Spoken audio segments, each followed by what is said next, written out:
మనుషులతో వస్తున్నారా? మళ్ళీ తీసుకెళ్ళని బసవయ్య గారు మనుషులతో వస్తున్నారా?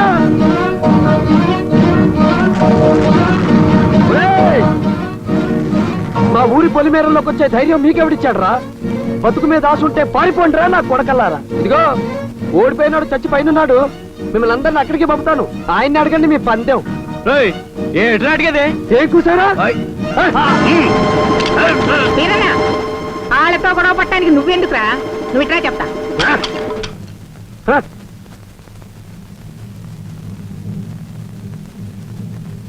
బసవయ్య, ఎద్దు నాపినోడు ఎవడు? మా చంద్రరాజు. ఏంటి ఎద్దు నాపినోడు ఈ పూజగాడా? సంపల్లే రారా. ఎరా నీకు గెడ్డాలు వీకే కొట్టు పెట్టుకోరా అని చెప్పానా? మళ్ళీ ఎద్దు తోక పట్టుకొని ఎక్కడికి రా వచ్చావు? నువ్వు పందెంలో ఎద్దును ఓడించావా? అవునా? ఓడించాను. ఓడించావు? ఏది ఈ కర్ర కాస్త ఉంచు. ఎందుకా? వద్దరా, ఎద్దును ఓడించావుగా ఎదవా. కర్రంతరా అంటే కాలు దాన పడ్డాడు. వీడు ఎద్దును ఓడించాడంటే ఎవడరా నమ్ముతాడు? మీరంతా కలిసి కుట్ర చేశారు. మిమ్మల్ని ఊరికే వదిలిపెట్టాను. ఈ బసవయ్యను తక్కువ అంచనా వేస్తున్నావు మంగమ్మ. ఈ మంగమ్మను తక్కువ అంచనా వేస్తున్నావు బసవయ్య. నేను తలుచుకుంటే పేగులు తీసేస్తా. మీరు తక్షణం ఇక్కడి నుంచి వెళ్ళకపోతే డొక్క చీరేస్తా. మళ్ళీని మాతో మర్యాదగా పంపకపోతే ఈ ఊరిని తగలబెట్టి మరీ తీసుకెళ్తాను. ఇది లక్క కొంప కాదు తగలబెట్టడానికి. పాండవుల కాలము కాదు ఆడవాళ్లను పందెంలో ఓడి మొగాళ్ళు మోసం చేయడానికి. పెద్ద మీసం తిప్పుతున్నావు. నీ మూతికి మీసం ఉంటే ఈ మంగమ్మ ముంచేతికి మీసం ఉంది. ఇదిగో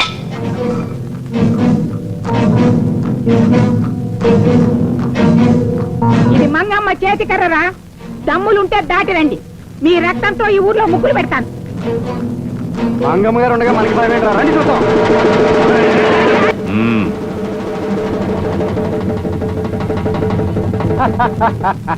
మంగమ్మ గారికి జై.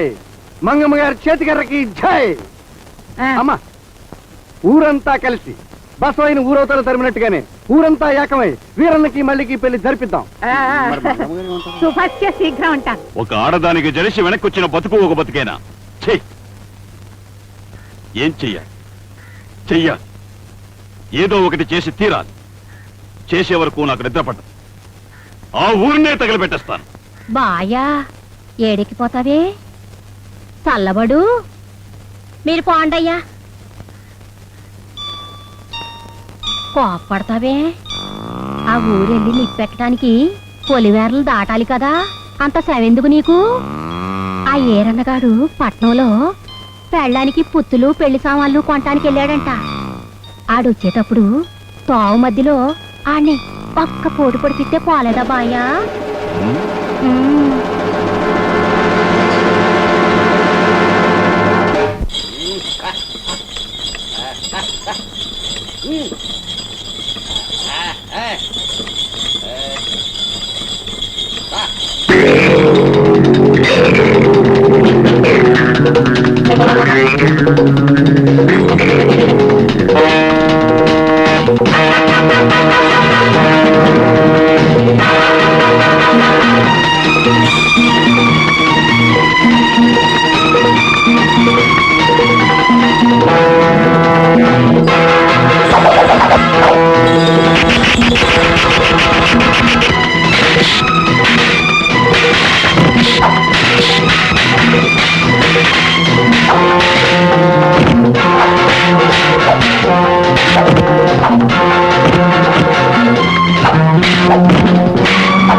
అయ్యో అయ్యో అయ్యి బాబోయ్ ఈరన్నం చంపేశారు. అమ్మో ఎంత ఘోరం జరిగిపోయింది, అన్యాయం జరిగిపోయింది.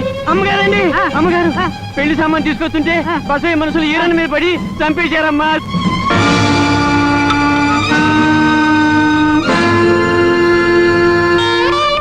పసుపు బట్టలతో పొలిమేర దాటవద్దని ఎంత చెప్పినా వినలేదు. పసివాడిని పొట్టన పెట్టుకున్నారు.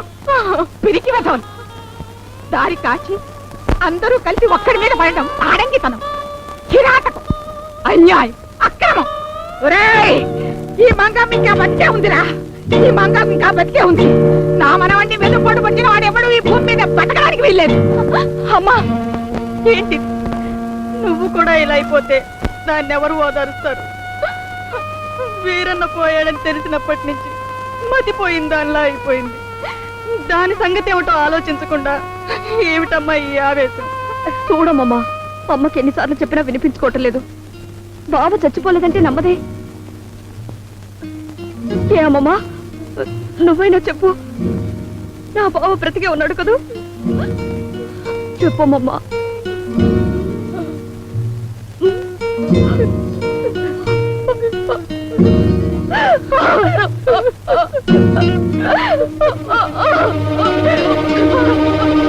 మా ఊరు మనుషుల్ని చంపేశాడు వీరన్న. వాడిని వాళ్ళ ఊళ్ళోనే దాచుకొని పైగా మేం చంపేవారు మా మీద నిందలేస్తున్నారు వీళ్ళు. అరా వెతుక్కో, ఊరంతా వెతుక్కో. దౌర్జన్యంగా పసివాడిని చంపడమే కాకుండా చచ్చినవాడు సాక్ష్యానికి రాడు కదా అని మా ఊరి మీద నిందలేస్తావా? స్టాప్. ఈ కక్షలు ఇంతటి తాగిపోతే మీ రెండు వాళ్ళకి మంచిది. ఈ కేసు దర్యాప్తు చేసినందువల్ల నాకేం ప్రయోజనం కనిపించడం లేదు. చచ్చిపోయిన వీరాన్ని ఎవరు చంపారో చెప్పడానికి సాక్ష్యం లేదు. చంపారని వీళ్ళని అడిగితే ఎవరిని చంపారో చూపించడానికి శవం కూడా లేదు. ఇలా రాజుకొని మీ రెండు ఊళ్ళు వలకాడు కాకముందే పోలీస్ గస్తీ ఏర్పాటు చేస్తున్నారు. మీరు ఒకరి పులి మీద ఒకరు దాటి వెళ్లాలంటే పోలీస్ పర్మిషన్ తీసుకోవడం చాలా అవసరం. Mind it.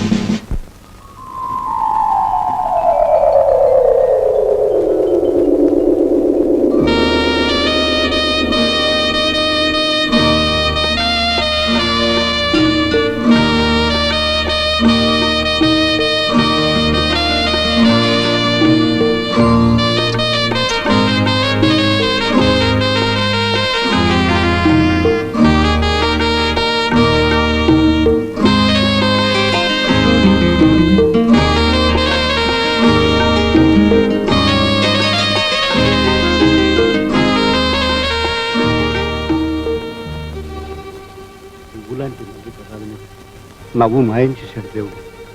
ఆ పిల్ల మొహంలో మళ్ళీ కల రావాలంటే వీరన్న బ్రతికి రావాల్సిందిగా.